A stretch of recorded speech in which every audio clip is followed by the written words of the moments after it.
So this my own home button is still working, but it's just for those people that one is not working. If you want to access your previous apps, you just press and hold this side. It's enough pressure. And you see it's working. Press and hold the edge.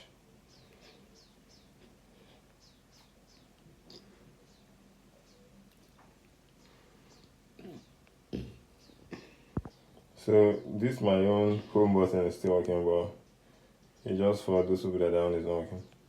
If you want to access your previous apps, you just press and hold this side. It's enough pressure. And you see it's working. Press and hold the edge.